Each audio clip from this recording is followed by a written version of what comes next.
I caught my fiancée at a secret party, so I canceled the wedding and vanished.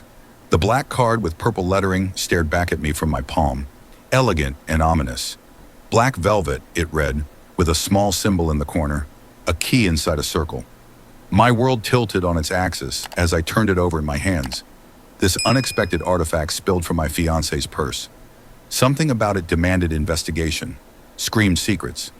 I had no idea that within 6 hours I would witness something that would obliterate my future, cancel a wedding, and send me fleeing across state lines before dawn. My name is Mike Anderson. 3 months ago, I was engaged to Rebecca Taylor, creative director at Hudson & Gray Advertising. We'd been together for 3 years with our wedding scheduled for October 15th. Just 12 weeks away. Deposits paid, invitations sent, honeymoon booked. 3 months ago, I believed I knew the woman I was going to marry. I was wrong. Our relationship had always thrived on contrasts. At 32, I was the introverted web developer who preferred quiet evenings and small gatherings. Rebecca was the vibrant social butterfly who commanded attention in any room. Her red hair and infectious laugh were her trademarks, along with a confidence that bordered on audacity. I loved that about her, how she pulled me out of my comfort zone while I provided the stability she claimed to crave. We met at my college roommate's birthday party, an event I nearly skipped due to looming project deadlines. "You need to get out more, man," Tom had insisted. "All work and no play makes Mike boring as hell." I planned a brief appearance, but that changed when I spotted Rebecca holding court in the center of the room, her animated storytelling drawing laughs from everyone around her. When our eyes met across the crowd, she'd raised her glass slightly, a gesture that felt like a private invitation. Later that night, she approached me at the bar. "You must be Mike," she said. "Tom says you're the genius who saved his startup from digital oblivion." "He exaggerates," I replied, surprised Tom had mentioned me. "I just fixed some code issues." "And modest too," she laughed. "I'm Rebecca. In advertising, modesty is considered a character flaw." 2 years later, I proposed in Aspen after securing a private corner table at an exclusive mountainside restaurant I'd booked months in advance. When I presented my grandmother's vintage sapphire ring, Rebecca's eyes filled with tears. "Yes," she shouted, throwing her arms around me as nearby diners applauded our moment. The maitre d' sent over champagne. It was perfect, or so I thought. The subtle changes began 3 months after our engagement. I was immersed in a major project for a tech startup in San Francisco, often coding late into the night. During this period, Rebecca's girls' nights became increasingly frequent, first every 2 weeks, then weekly. She'd return home late, often tipsy and smelling of unfamiliar perfumes. But I didn't question her.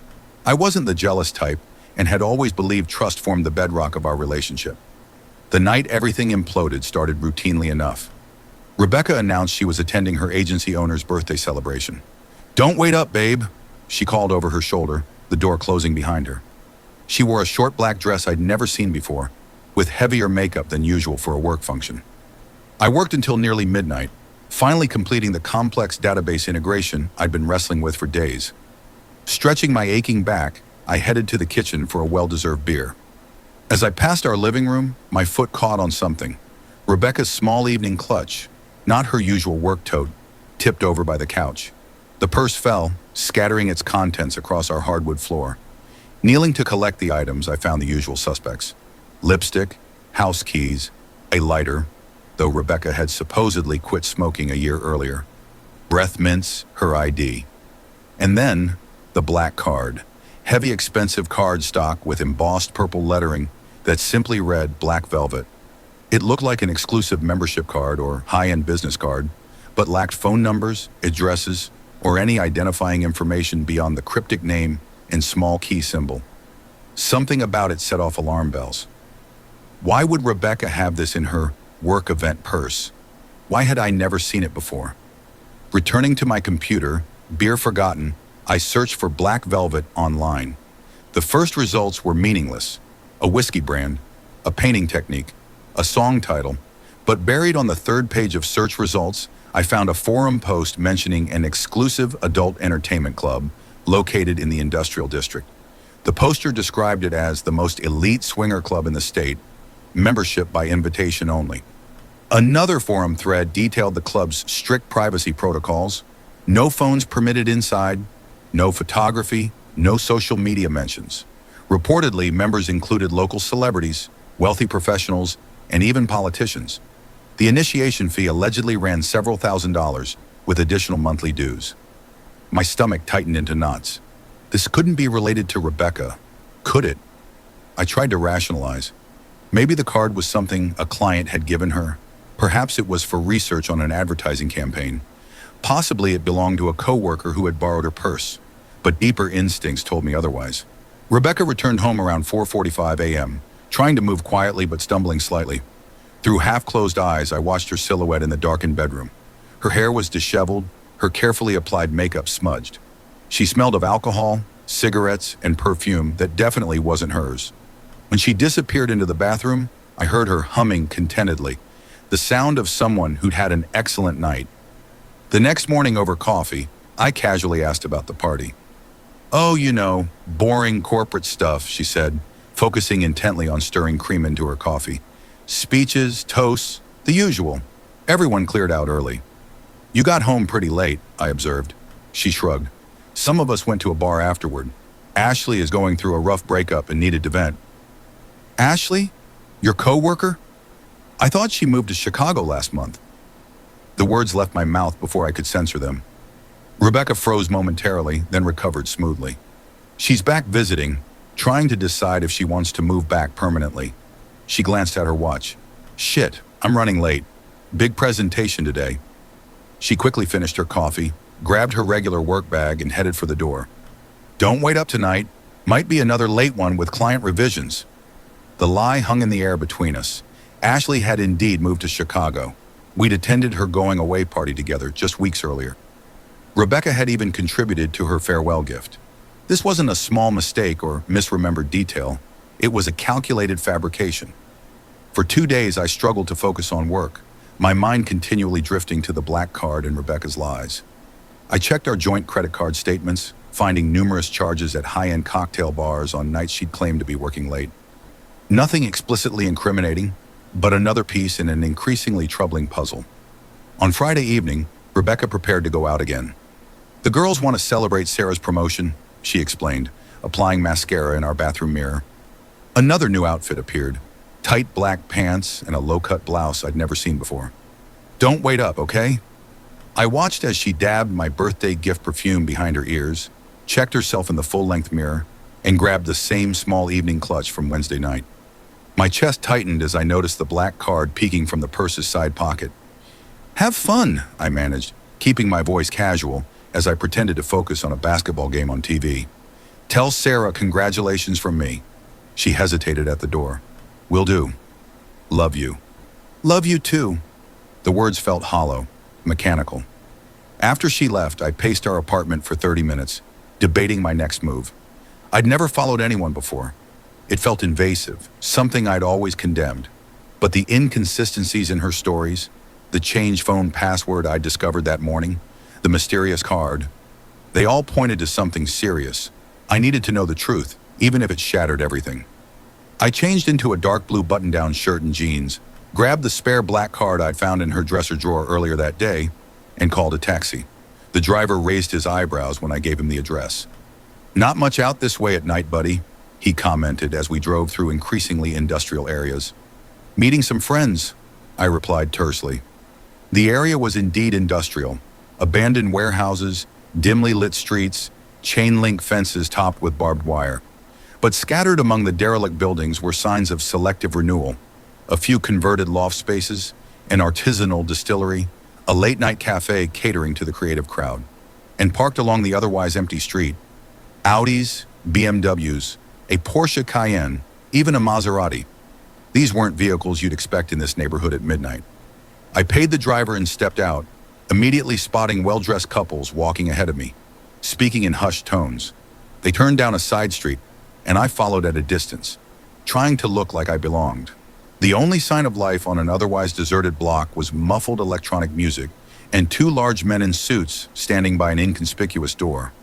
A subtle sign above displayed a small purple velvet icon, easily missed unless you were looking for it. The building itself appeared nondescript, with blacked-out windows and no other indication that it housed anything noteworthy. I took a deep breath and approached the entrance, observing how others were being admitted. Each person showed a card similar to the one in my pocket, and many were greeted by name. These were regulars, clearly. The club cultivated exclusivity. When my turn came, I approached with manufactured confidence despite my racing heart. "Card?" asked the bouncer, a mountain of a man with a cleanly shaved head and a subtle earpiece. His expression was professional but scrutinizing. I silently showed the black card with purple lettering, holding it the same way I'd seen others do. He examined it briefly, then nodded and extended his hand. $100 entrance fee. First time here? His tone was matter of fact, but his eyes evaluated me carefully. I handed over the money, keeping my face neutral despite the steep price. "Yes," I answered simply. "A few house rules," the second bouncer said. "Mutual consent is mandatory. No coercion, no stalking, no disrupting other members' experiences. No phones, no recordings. Violations result in permanent ban." "Your name, for the guest registry?" the first bouncer asked. "Michael Anderson," I replied, giving my full name rather than Mike, that everyone used. If Rebecca happened to see the guest list, she might not make the connection immediately. The bouncer checked a tablet. "No membership application yet. Are you here as someone's guest tonight?" "A business associate recommended it. Said I should check it out while in town." I kept my voice casual. "Enjoy your evening, Mr. Anderson. The membership director is usually here on Thursdays if you're interested in applying." Inside, the foyer featured dark red decor, leather sofas, and a reception desk staffed by a striking woman in a tailored suit who efficiently collected phones and other electronic devices. I reluctantly surrendered my phone, receiving a claim check with the number 13 in return. How fitting. Pushing through heavy velvet curtains, I entered the main space. The club was larger than it appeared from outside, with sophisticated decor blending opulence with restraint. A well-stocked bar occupied one wall, tended by bartenders in crisp white shirts and black vests. A small dance floor filled the center, where a few couples moved to low, sensual music. Around the perimeter were intimate seating areas with plush sofas and low tables. Additional rooms branched off from the main space, some with open doorways revealing more secluded gathering areas, others with closed doors that presumably led to private rooms. The clientele consisted mostly of wealthy-looking people in their 30s and 40s, impeccably dressed professionals. Some talked and drank cocktails, others danced, but in the corners, more intimate activities were beginning. Couples kissed deeply on sofas, hands wandering beneath clothing. The atmosphere was charged but controlled, sensual rather than sleazy. I approached the bar, ordering a whiskey and scanning the room methodically for Rebecca. The bartender, noticing I was new, served me Macallan 18, on the house for first-timers. I sipped it slowly, observing with growing discomfort. Despite the exclusive atmosphere, this was clearly a sex club. People were here to indulge fantasies and desires outside conventional relationships. After 20 minutes of searching the main floor and side rooms, I noticed a spiral staircase leading to a mezzanine level marked Members Lounge. Another security guard checked cards before allowing access. I showed mine and climbed the stairs to a balcony overlooking the main floor. The lighting was more subdued here, the music softer. Curved booths lined the perimeter, partially concealed by sheer curtains that provided the illusion of privacy while still allowing glimpses of the occupants. And there, in a booth at the far end, I finally saw her. My heart seemed to stop, then race painfully fast. Rebecca sat between a tall black woman in a red dress and a well-built black man in a crisp white shirt unbuttoned at the collar. They weren't alone. Another couple, both blonde and tanned like catalog models, completed their group. An ice bucket with champagne stood on their table alongside an array of glasses and what looked like a small silver tray with white powder. They were laughing and acting completely uninhibited. The black man had his arm around Rebecca's waist, while the blonde woman leaned in to whisper something that made Rebecca smile wickedly. As I watched, frozen in place, Rebecca turned and openly kissed the black woman, a deep, passionate kiss that was clearly not her first. Her hand rested comfortably on the woman's thigh, fingers tracing patterns on bare skin. I felt the blood drain from my face.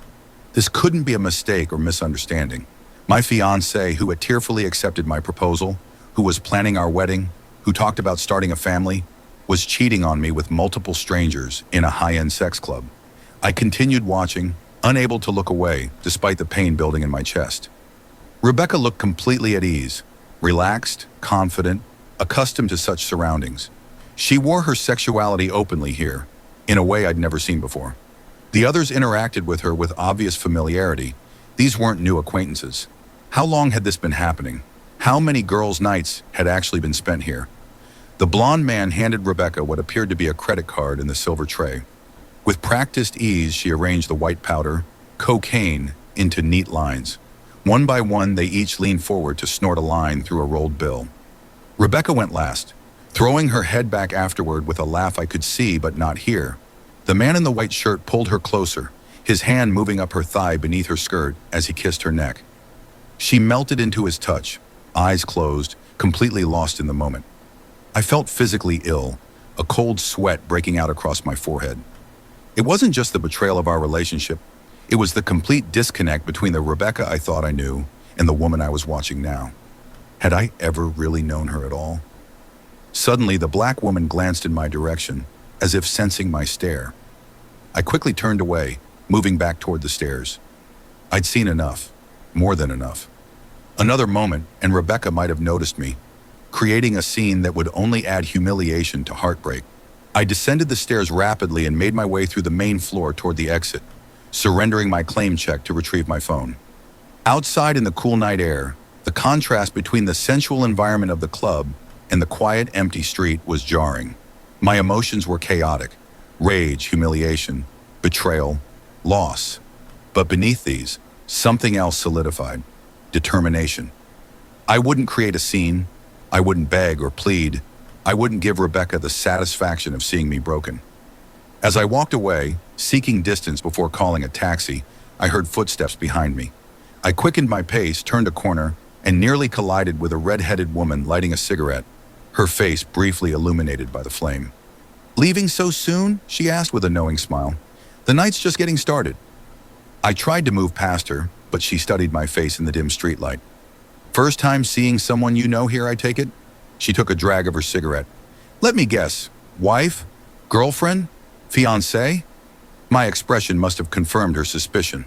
"Fiancé, I see." The look of betrayal is unmistakable. She spoke matter-of-factly, without mockery or pity. "I don't want to talk about it," I managed, my voice rough. "Fair enough. Just some advice.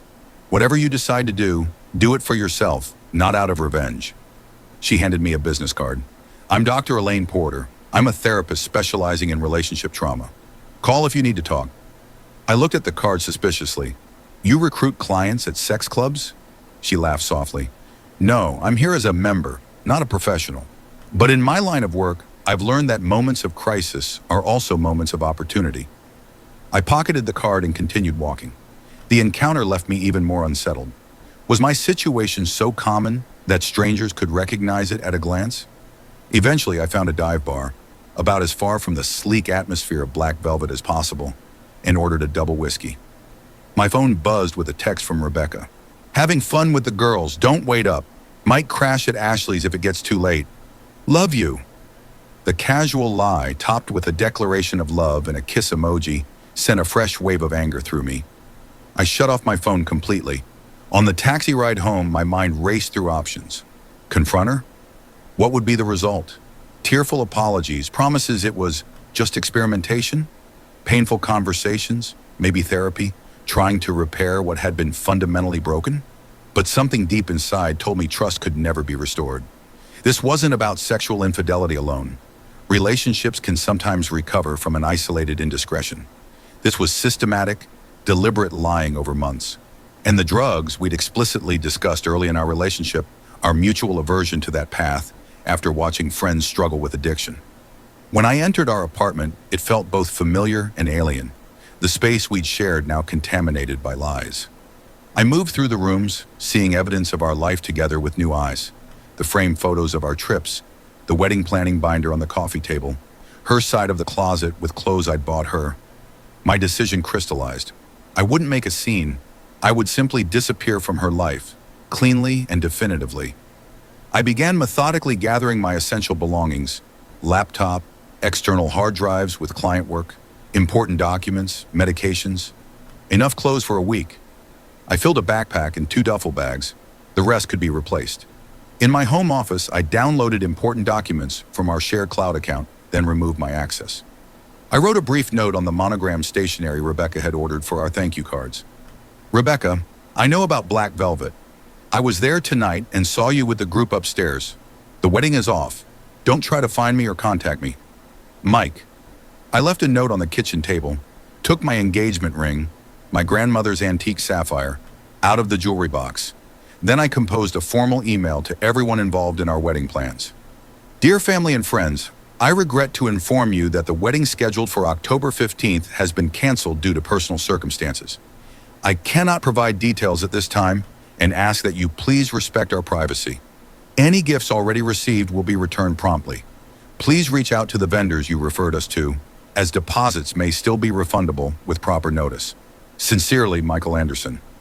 I also sent a separate note to our wedding planner, authorizing her to cancel all arrangements and use the non-refundable deposits as her final payment.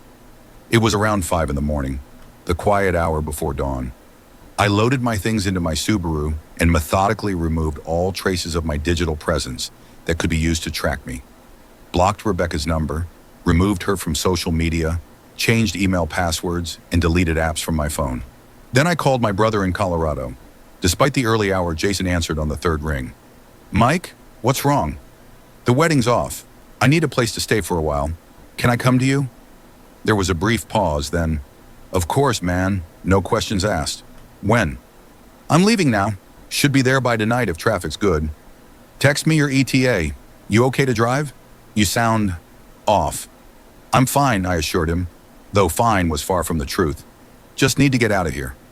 The city was just beginning to stir as I drove through nearly empty streets. I stopped at an ATM and withdrew the maximum daily limit from my personal account. Then I went to an early opening bank branch to close the joint account we had opened for wedding expenses. The bank manager raised an eyebrow but processed my request efficiently. I divided the sum equally and transferred Rebecca's share to her personal account. I also removed her as an authorized user on my business credit card. As I was leaving the bank, I ran into Mark from my gym. Mike, how's it going? Wedding plans on track? Actually, no. The wedding's off. His face fell. Man, I'm sorry. What happened? I'd rather not discuss it. My tone made it clear this wasn't up for debate. If you need anything, even just to grab a beer. Thanks, Mark. I'm actually leaving town for a while. Leaving? Where to? Colorado, my brother's place. Fresh start, huh? Good for you. He patted my shoulder awkwardly. Keep in touch, okay? Back on the road, I headed west toward Colorado. I stopped only for gas and coffee, pushing through despite my exhaustion. With each mile marker, I felt a strange mix of emotions, pain, disappointment, anger, but also, increasingly, relief, as if a heavy burden had been lifted from my shoulders. My phone began buzzing around 10 a.m., the first calls from people who'd received my email. I answered only my mother's call, knowing she'd worry excessively otherwise. Michael, what's going on? Your father and I just got your email. Mom, I'm sorry to do this over the phone. The wedding is canceled. But why? Did you and Rebecca have a fight? These things happen before weddings. No, Mom. It's not stress, and it's not fixable. I can't explain right now, but please trust me when I say this is necessary. Where are you? We're coming over. I've left town. I'm driving to Jason's in Colorado. Silence then. This isn't like you, Michael. Running away from problems. I'm not running away, I corrected her. I'm removing myself from a situation that can't be salvaged. There's a difference. I didn't answer when Rebecca started calling from different numbers, but her voicemails and texts accumulated. Where are you? Call me, please. It's not what you think. I can explain everything. And then, when she found my note, Mike, you misunderstood. It was just a party. These are just friends. It was one time, I swear. A stupid mistake. Please come back. We can work through this. Don't throw away 3 years over one night. I blocked the new numbers she was using and silenced notifications from unknown callers. At a truck stop in Nebraska, I bought a prepaid phone and texted Jason my updated ETA. The last message from Rebecca came when I was approaching the Colorado border. Okay, you want the truth? Yes, I've been there several times, but it doesn't mean anything. It's just physical pleasure. It has nothing to do with us. I really love you. Please, let's talk. We can fix this. Her words only confirmed my decision. In her mind, apparently, fidelity was optional, honesty unnecessary. I turned off the phone and continued driving. At a gas station before the Colorado border, I checked my email. Among the concerned messages was one from an unfamiliar address. Black Velvet, information you might want. I opened it reluctantly. I saw you watching the woman in the VIP section. I'm a regular and have seen her many times over the past year, not just with that group. She's quite well known among members. If you want details, reply. I closed the email without responding. Whatever Rebecca had done, I didn't need more pain. As I crossed into Colorado, the mountains loomed larger, their peaks still snow-capped in early autumn. Jason lived in a modest 3-bedroom house on the outskirts of Denver. It was after 9 p.m. when I pulled into his driveway, exhausted. He was waiting on the porch, a beer in hand. "Rough drive?" he asked as I climbed out of the car. "Rough everything," I replied, accepting the beer. We embraced briefly, not something we did often. "Your room's ready. Hungry?" "Starving. Got pizza and beer, and no questions until you're ready." A week passed before I told him the whole story. I spent those days sleeping late, helping with house repairs, and setting up a temporary workspace in the guest room. Jason gave me space but made sure I ate regularly, and occasionally dragged me out for hikes. On one of these hikes, with the panoramic view of the Rockies spread before us, I finally opened up. He listened silently as I related the events. When I finished, he was quiet for a long time. "You know, you did the right thing," he said finally. "Some things you just can't fix." "You don't think I should have confronted her? Given her a chance to explain?" He shook his head. "Explain what? That she's been living a double life? That's not a mistake. That's a character issue." He took a swig from his water bottle. "Remember Elena?" Elena had been Jason's college girlfriend, caught cheating with his roommate. "You confronted her. It turned into a whole drama." "Exactly. She cried, begged, swore it would never happen again. I forgave her. 2 months later, caught her with another guy. People don't change that fast, if ever." 2 weeks later, I found a job at a local IT company. Within a month, I'd rented my own apartment, a 1-bedroom in a renovated building near downtown Denver. It was smaller than the place I'd shared with Rebecca, but felt more authentically mine. Rebecca's attempts to contact me became less frequent as weeks passed. I maintained my digital distance, creating new social media accounts under a variation of my name. Friends reported she was telling different versions of our breakup, from "we just realized we weren't right for each other" to "he found someone else and left me before the wedding." I didn't contradict these narratives. I didn't care what others thought anymore. 3 months after my departure, I received an email from Rebecca. "Mike, I've thought long about whether to write to you. I wanted to say I understand your decision and won't try to get you back. I really made a terrible mistake. Not once, but many times. I deceived you for months. Black Velvet was my secret even before we met. When we started dating, I thought I could stop. And for a while I managed. But then stress at work, wedding planning, I started going there again. Rarely at first, then more often. I don't expect forgiveness. I just want you to know. The problem is with me, not you. You were the perfect fiancé. I wish for you to find someone who will appreciate that. Rebecca." A week later, I received another email from Rebecca's best friend, Lauren. "Mike, I feel you deserve to know the whole truth." Rebecca didn't just visit that club occasionally. She was practically living there. Every weekend you were working late, she was there. We all knew, her friends, her co-workers. Some of us told her to stop, to think about what she was risking. The worst part? It wasn't just the club. She was seeing someone else seriously, her boss, Richard. It had been going on for over a year. The wedding was never going to happen. She was just too cowardly to end things with you. I'm sorry to be the one to tell you this, but I couldn't stand by and watch her play the victim. Lauren. This hit harder than expected. I spent that night drinking alone, feeling like a fool. The next morning, I found an email from Richard, Rebecca's boss. "I understand Lauren has contacted you. I won't defend myself or Rebecca. What we did was wrong. But Rebecca did love you, in her way. She was torn between security with you and excitement with me and the lifestyle at the club. When you discovered the truth, she fell apart. She resigned from the agency and is in therapy now. I'm not asking for your forgiveness. I just thought you should know she's paying for her mistakes." I deleted the email without replying. The soap opera unfolding in my inbox was becoming absurd. I just wanted to move on. A year passed. I'd settled into my new life, dividing time between my growing consulting business and exploring Colorado's outdoor activities. I'd made new friends who knew me only as I was now, not as part of a dramatic breakup story. I even started dating again, cautiously at first. I had a few short-lived connections before meeting Emily at a client's office party. She was a teacher at a local school, there because her brother was my client's business partner. We started talking about education technology, and 3 hours passed before either of us checked the time. Emily was different from Rebecca in almost every way, thoughtful and quietly confident rather than flashy and gregarious. We took things slowly, both carrying lessons from past relationships. One weekend, about 18 months after I'd left my old life behind, Emily and I went hiking in the mountains. We reached a summit with a spectacular panoramic view. "I know you've been hurt before," Emily said suddenly, her voice soft against the mountain breeze. "I can see it sometimes in your eyes. I want you to know. You can trust me. I'm not going anywhere." I looked at her, this woman who had brought light back into my life without even trying, and realized I did trust her. Not blindly as I had with Rebecca, but with open eyes and a heart that was learning to be vulnerable again, without being naive. 6 months later, Emily moved into my apartment. We began looking for a house together in Denver's quieter neighborhoods, planning a future that felt solid and true. 2 years after leaving, I received an unexpected email with the subject line, "Wedding Invitation."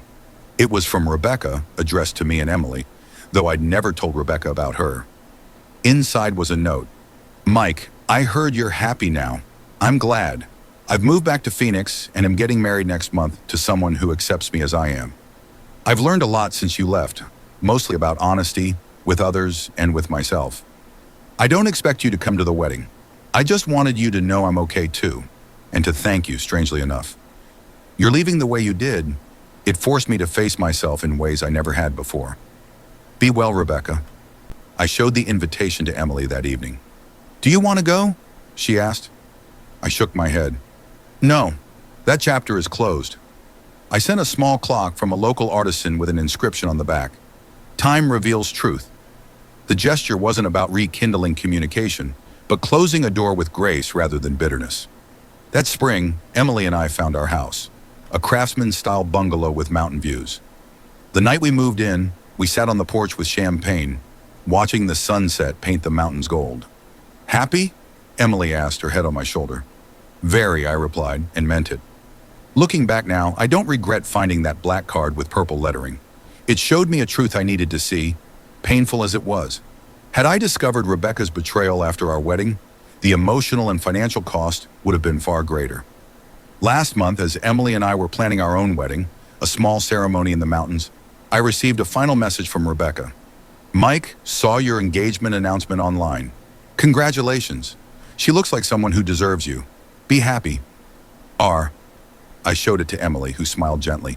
"Closure," she said simply. What had begun with betrayal and pain had led, through a winding path, to genuine happiness. The lesson wasn't just about infidelity or trust. It was about having the courage to walk away from something broken instead of trying to force it back together. In a few weeks, Emily will walk down an aisle bordered by wildflowers, and we'll begin our life together officially. Our vows will include promises of honesty and respect alongside love and commitment. Not just words, but the foundation we've built together, learning from the lessons of our past